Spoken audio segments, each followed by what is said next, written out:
Assalamualaikum warahmatullahi wabarakatuh. Allahumma sholli ala Sayyidina Muhammad wa ala ali Sayyidina Muhammad. Pemirsa yang dirahmati Allah, marilah kita simak ceramah dari Ustadz Dasat Latif dengan tema "Kalau begini tidak ada guna semuanya". Sebelumnya marilah kita perbanyak sholawat minimal 1000 kali sehari, agar hidup kita penuh barokah dan mendapatkan syafaat kelak. Jangan lupa berikan dukungan kepada channel kami dengan memberikan super thanks seikhlasnya. Dan marilah kita doakan semoga Ustadz Dasat Latif sekeluarga dan para penonton YouTube ini diberi kesehatan dan kebahagiaan dunia dan akhirat. Amin ya robbal alamin. Allahu Akbar, Allahu Akbar. Disambung oleh Ibrahim alaihissalam, la ilaha illallah, huwallahu akbar. Lalu Ismail alaihissalam menjawabnya dengan kalimat Allahu Akbar walillahil hamd. Nah, ini kalimat kalau kita lebaran sekarang, Allahu Akbar, Allahu Akbar, Allahu Akbar, la ilaha illallah, wallahu akbar, Allahu Akbar walillahil hamd. Inilah yang disunnahkan Rasulullah ketika kita dari rumah menuju ke tempat ibadah Idul Fitri atau Idul Kurban. Nah, biasa kalau kita dari rumah ke masjid, Pak, takbir jaki, takbiran ki. Nah, kalau anak-anak milenial sekarang tidak takbiran, Pak, update status. Mulai nak pakai kudungnya, mulai nak pakai bajunya, update status, siap-siap Idul Fitri. Di jalan foto selfie, OTW masjid. Sampai masjid foto lagi, 2 rakaat sholat tahiyatul masjid. Sujud, mana sujud? Nah, foto ton dari atas. Alhamdulillah selesai Idul Fitri. Nah, itu anak-anak milenial sekarang. Nah, ibu bapak, saudara-saudara sekalian, inilah sejarahnya Idul Kurban. Nah, apa kira-kira hikmah yang ingin kita ambil dari kisah ini? Ini yang penting. Sejarah ini, insya Allah kita sudah tahu nih, mengerti maki. Nah, sekarang apa pelajaran yang kita ingin ambil? 1, percayalah ketika kita ingin melakukan kebaikan, iblis pasti kepanasan. Setiap kita mau melakukan kebaikan, iblis pasti berupaya menggoda kita. Bukan cuma sekali kita dia goda, berkali-kali, dan tidak akan berhenti sebelum berhasil. Salah satu definisi iblis itu berupaya menggoda kita sampai berhasil. Jadi iblis itu tidak akan berhenti sebelum dia berhasil menyesatkan kita. Contoh, hayya 'alas shalah. Nah, bangun ki, nah goda ki iblis dulu. Sebentar pi, masih ada waktu ini 10 menit baru kaman. Anggaplah bapak berhasil. Bangun, jangan pikir setan berhenti di situ. Nah goda ki lagi, apa nabisi ki? Dingin, wudhu, kesubuh tuh, dingin. Akhirnya apa? Wudhu kita tidak sempurna, buru-buru kita. Percayalah ketika wudhu kita batal, maka tidak sah kita punya sholat. Nah goda ki, anggaplah wudhu sangat bagus. Nah goda ki itu langsung bunyi handphone tak? Bunyi handphone, langsung bunyi, kita wudhu sambil terima handphone. Yo, sebentar pi, di mana ki warung kopi sebentar? Yo sama makin nanti, tunggu mana? Nah coba, wudhu, sah wudhu kita, tapi dia berupaya untuk tidak menyempurnakan. Kenapa? Supaya kurang pahala tak. Anggaplah kita berhasil wudhu dengan baik. Nah goda ki lagi sampai di masjid. Nah lihat timer, hampir wikomat. Dah cukup itu 3 menit. Duduk aku jam salah doa tanya cuk. Dia goda terus kita. Anggaplah kita berhasil sholat dengan baik. Setan putus asa, tidak. Nah goda ki lagi. Jam aku pakai surah pendek. Fatihah saja. Anggaplah kita berhasil baca Fatihah dengan baik dan surah pendek dengan baik. Gerakannya lagi nak ganggu ki. Sudah gerakan dengan baik. Jangan pikir setan mundur sampai di situ. Nah goda ki lagi. Nah bisik ki. Tidak ada kalahku dalam masjid ini. Kau paling soleh, yang lain salah ngasih. Itu salah cara takbir itu, salah caranya itu letakkan jari, semua salah itu. Akhirnya dalam hati kita muncul ujub, mau dibilang, mau diborro. Dia bilang, iya tahu, saya paling soleh di sini. Masuk iblis. Auzubillah min dzalik. Nah, percayalah Bapak Ibu sekalian, termasuk sekarang Idul Kurban. Mau berkurban, iblis menggoda kita. Kambing, 2 juta itu mahal. Bisa aku lagi kasih anakmu untuk bimbingan belajar. Setan masuk di situ.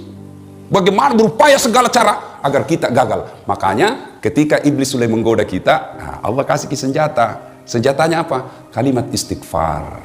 Astaghfirullahaladzim wa atubu ilaihi. Ketika Nabi Isra Mi'raj, Nabi makin jauh, makin dekat, ada cahaya kayak api, makin dekat, maka Nabi melawannya dengan kalimat Astaghfirullahaladzim wa atubu ilaihi, la ilaha illa anta subhanaka inni kuntu minadz zalimin. Nah, itu kita baca. Nah, sudah, inilah hikmah pertama, bahwa harus selalu diingat ketika kita mau melakukan kebaikan, iblis pasti berupaya menggagalkan. Maka melawan godaan iblis itu dengan kalimat istighfar. Astaghfirullahaladzim wa atubu ilaihi. Suatu ketika datang anak muda bertanya kepada Nabi, "Ya Rasulullah, saya berbuat dosa." Maka Nabi berkata, "Bertobatlah." Tapi kuulang lagi. Nabi berkata, "Tobat kau sedek." Tapi kuulang lagi. Tobat lagi. Buat iblis sampai putus asa untuk menggodamu. Nabi bilang lagi, anak muda, jadi dosaku jadi besar. Ketahuilah ampunan Allah jauh lebih besar daripada dosa-dosamu. Itu enaknya Tuhan tak. Berdosa ki, datang ki, bertobat. Bukan marah-marah itu Allah kalau kita datang bertobat. Malah Allah janji kita, innallaha yuhibbut tawwabina. Saya cinta kepada hambaku yang bertobat. Beda kita manusia. Bapak datang minta maaf sama saya. Barangkali saya maafkan kita, tapi masih ada syaratnya. Ustaz, maafkan Kak Dik. Kenapa? Dulu waktu pilwali itu, kita suruh Kak bikin baleho 10. Iya, 7 jiku bikin Ustaz. 3 hilang. Saya maafkan kok bos. Tapi jangan lagi lewat depan rumahku. Masih ada buntutnya Pak. Kalau Allah kita bertobat datang banyak dosa, Allah janji kita, saya cinta kok. Innallaha yuhibbut tawwabina. Ibu bapak saudara-saudara sekalian, hikmah yang kedua dari kisah ini bahwa ternyata aset yang paling berharga itu anak yang soleh. Coba Pak, saya tadi dalam sholat, waduh sempat menetes air mata saya. Luar biasa, saya ingat orang tua saya dengan kejadian tadi. Pak Imam, Ustadz Ikhwan, langsung ada si Ananda Umar, baru belum dilupa Umar, baru ada gejala-gejala, langsung Umar masuk luruskan bacaan. Subhanallah. Pak, apa bapak tidak bangga punya anak seperti itu? Yang maki terlalu bangga kalau bahasa Inggris dia anak tak pintar. Pak, ya maki Pak. Tahu jago itu anak Ustaz, masih SD pintar bahasa Inggris. Wajah kau bahasa Inggris. Itu maki di Inggris, anak-anak di sana bahasa Inggris semua. Betul Kak? Dari kecil sampai pikun orang di sana bahasa Inggris semua. Nggak jago itu Pak. Banyak yang begitu. Kursus bahasa Inggris mulai dari kelas 4 tahun bahasa Inggris, 10 tahun masih bahasa Inggris. Jangan maki. Kalau berdoa juga nanti tidak jadi bilang, "Oh my God, please help me, my father." Taleka.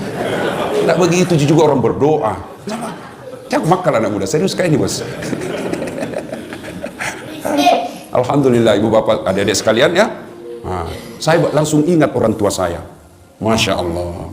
Bapak saya itu kodong tidak pernah belajar agama. Ibu saya juga tidak pernah belajar agama. Sekolah pun tidak cukup, hanya pandai membaca dan menulis. Apa yang membuat saya kadang-kala tersentuh? Apa kita tidak bangga Pak? Orang tua tak tanya ki agama lalu kita jelaskan. Nah tanya, yang kasih podang na ihe, dek garek nawat di tempat tepak kuku kumiluk ki makaroba. Lalu kita jelaskan, itulah bantuan kita kepada orang tua kita, menunjukkan dia jalan yang lurus. Apa kita tidak bangga Pak? Punya anak ketika kita butuh pengetahuan agama, dia hadir memberikan pengetahuan itu. Itu kekayaan tak paling berharga. Harta, emas, rumah, mobil, tidak ada gunanya ketika kita sudah mati. Dan tidak bisa meluruskan iman kita itu, malah bisa menyesatkan kita itu harta. Tapi anak yang soleh dan soleha Pak, bangga mati Pak. Insyaallah, Pak kita tidak bangga. Begitu kita, tidak begitu caranya nak. Mak begini cocoknya, subhanallah. Pada usia senja, orang tua kita arahkan ke agama yang lebih dekat dengan Allah Subhanahu wa Ta'ala. Nah, sekarang orang tua, hati-hati didik anak sekarang Pak. Ya, siapa yang didik anak tas sekarang? Handphone. Siapa yang didik anak tas sekarang? Warnet. Siapa yang didik anak kita sekarang? TV. Auzubillah min zalik. Saya doa mudah-mudahan tidak begitu anak tak Pak. Ini ada baru-baru saya dapat informasi. Baru-baru saya dapat informasi. Kelas 2 SMP. Berapa umurnya itu kalau kelas 2 SMP? Ya, 14 ya? 14-15 tahun. Apa yang terjadi? Sudah pernah berhubungan suami istri. Dan saya tanya, berapa perempuan kok kasih begitu? Dia bilang 5 Mi. Saya ajak ngomong. Saya bilang, di mana kau lakukan? Di rumahnya itu perempuan. Berani ibu itu? Dia bilang, bapaknya ibunya kerja semua Ustaz. Malam baru pulang. Apa Mi kalau begini anak tak? Setengah mati dicarikan uang, nak pakai rumah tak berzina. Kita bangga Mi bagus rumah tak. Kita bangga kita dihormati orang. Kita bangga banyak duit tak. Kita bangga bermewah-mewah, kita punya mobil. Tapi anak tak berzina di rumah tak tiap hari. Dan itu bukan cerita fiktif. Itu banyak yang terjadi. Ini yang perlu. Momentum Idul Kurban ini, evaluasi apa anak tak ini seperti Ismail atau menjadi anak yang dekat dengan iblis. Tak ada gunanya anak tak tinggi sekolahnya kalau dia jauh dari agama. Begitu kita masuk di kubur, siapa yang doakan kita? Masuk di kubur, siapa doakan kita? Saudara tak? Jangan maki harap. Tanya diri kita masing-masing. Pernah enggak kita doakan adik tak dalam 24 jam? Pernah kita doakan saudara tak dalam 24 jam? Jarang. Saya saja minta tapi saudaraku baru saya doakan. Doakan kak dia? Iya gampang nih. Tapi ibu bapak lah yang selalu kita doakan setiap sholat ki. Orang tua tak ji. Nah kalau anak tak tidak tahu sholat, orang tua anak tak tidak pernah datang ke masjid berjamaah, anak tak tidak pernah kita dengar mengaji. Bayangan mi itu Pak, di kuburan nanti sengsara hidup tak. Ayo. Jangan sampai anak tak Kita ini orang tua kan kadang gagal wujud cintanya baik, sayang mau nyayangnya anaknya bagus, tapi aplikasinya yang salah. Semangat cintanya kepada anak bagus, tapi cara cintanya itu yang salah. Dibelikan HP-nya smartphone. Itu bapak kalau belikan anak smartphone, lalu dia punya data. Oke, tidak ada datanya, tapi dia punya wifi. Dia dapat internet gratis. Saya ini dosen komunikasi. Banyak meneliti soal media. Dan itu anak tadi, mana dapat itu pak? Di mana dia dapat informasi porno-porno? Dari handphonenya. Coba maki, suruh tulis di situ. Anak-anak kita pakai smartphone, nah tulis saja itu di mesin pencari. Film porno, Indonesia blokir. Tapi ada lagi mesin yang bisa membebaskan blokir itu. Akhirnya apa? Pencariannya lari dulu ke Singapura. Tidak diblokir, dia bisa buka. Dan keluarlah itu ratusan informasi tentang porno. Kalau kita dulu kecil pak, jangankan film, gambar saja tidak bisa didapat. Akhirnya apa? Kita tidak pernah pikiran yang jorok-jorok. Sudah itu tiap malam diterpa otaknya dengan pikiran-pikiran porno. Sudah itu malam anak tak kita kira jago ki, satu anak satu kamar, kita rusak itu anak tak. Kita dulu zaman kecil, satu kamar, 3 bersaudara di dalam. Akhirnya apa? Kita punya kekerabatan persaudaraan kencang. Kita punya persaudaraan kuat. Kenapa? Kita sama tidur. Sekarang satu anak satu kamar, satu anak satu TV. Tidak pernah ketemu, pulang rumahnya, pulang sekolah, masuk kamarnya masing-masing. Memegang HP-nya, mulai mima video call. Tiba-tiba ada namanya sekarang video call. Ya kak beda bibir tak dek, ini nih kak, kasih turun-turun sedikit. Ya sedikit lagi dek, buka-buka sedikit. Apa? Tiap malam dia begitu. Tiap malam, akhirnya apa? Ketemu nanti, nah praktek nih. Itu yang merusak anak-anak kita. Maka bapak, pengajian kali ini hati-hati pak. Jangan makin kasih smartphone anak tak. Masuk lagi pak. Belum saatnya dia pegang itu. Kasih saja HP 3G. Seperti itu HP nama mamaku. Miss call G, SMS G, terima G. Itu mau saja. 3G juga itu bos. Bapak saudara-saudara sekalian. Yang ketiga, hikmah dari pengajian kita ini. Bapak ibu saudara-saudara sekalian, berkurbanlah. Alhamdulillah Allah tidak disuruh jaki potong anak tak. Tapi kambing jina suruh sama sapi. Ya kalau nasuruh potong anak tanah 4 masih ada pilihan. Potong anakmu, dicari yang mana yang paling dongo ini.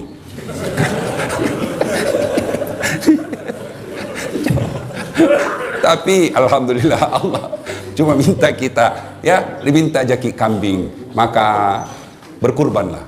Jangan lagi saya tidak mampu Ustaz. Baru HP harga 2 juta. Pakai data 150.000 per bulan. Itu kalau bapak sudah lakukan itu dan tidak berkurban, hati-hati pak, nah cari nanti malaikat. Nah kasih bangkrut ki Allah. Banyak uang tak tapi tidak ada bisa dimakan. Banyak uang tak tapi tidak berkah. Kenapa? Karena kita tidak mau berkurban. Aneh sekarang ini pak. Banyak orang mampu tapi tidak mau berkurban. Saya ulang. Banyak sekarang ini orang mampu tapi tidak mau berkurban. Sebaliknya, banyak orang mau berpoligami padahal dia tidak mampu. Ya, betul toh? Nah ibu bapak saudara-saudara sekalian, inilah tausiah kita pada taklim kita kali ini. Mudah-mudahan ada manfaat. Saya agak grogi sebenarnya ini, kaku betul saya ceramah, tidak bisa keluar ilmuku. Ada Ustadz Iwan bela, saya jaga diri nanti saya offside. Bapak saudara-saudara sekalian, inilah tausiah kita pada taklim kita kali ini. Sebagai penutup saya ingin menyampaikan firman Allah. Bismillahirrahmanirrahim. Ya ayyuhalladzina amanu dukhulu fis silmi kaffatan wala tattabi'u khutuwatis syaitan innahu lakum aduwwum mubin. Wahai orang-orang yang beriman, masuklah kalian ke Islam, ke dalam Islam secara sempurna. Jangan Islam pencitraan, jangan Islam karena mau pilkada dan lain sebagainya. Tapi Islamlah secara benar. Wala tattabi'u khutuwatis syaitan, dan janganlah engkau ikuti langkah-langkah setan, karena sesungguhnya setan itu musuh yang nyata bagi kalian. Mudah-mudahan ada manfaat. Sebelum saya akhiri, ini adik santri, ada yang bisa jawab pertanyaanku. Tadi Nabi siapa yang Ibrahim alaihissalam punya anak? Siapa nama anaknya? Siapa namanya anaknya? Satu? Ismail. Kasih hadiah. Yang bisa jawab jawaban. Ada hadiahnya. Mana Miko dong? Wah. Bukan lupa yuk kasih masuk Umar. Bukan rezeki Umar. Ya, nanti ada di mobil berarti.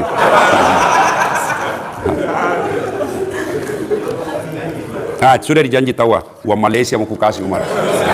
Ya ambil ya, rezeki uang Malaysia, mudah-mudahan bisa pergi Malaysia Umar.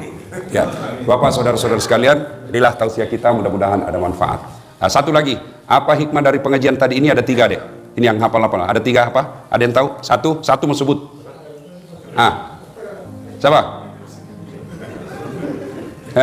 Apa? Ayo, ada lagi? Siapa? Ya, Pak. Oh, menjadi anak soleh ya, dapat hadiah juga. Nah hadiahnya.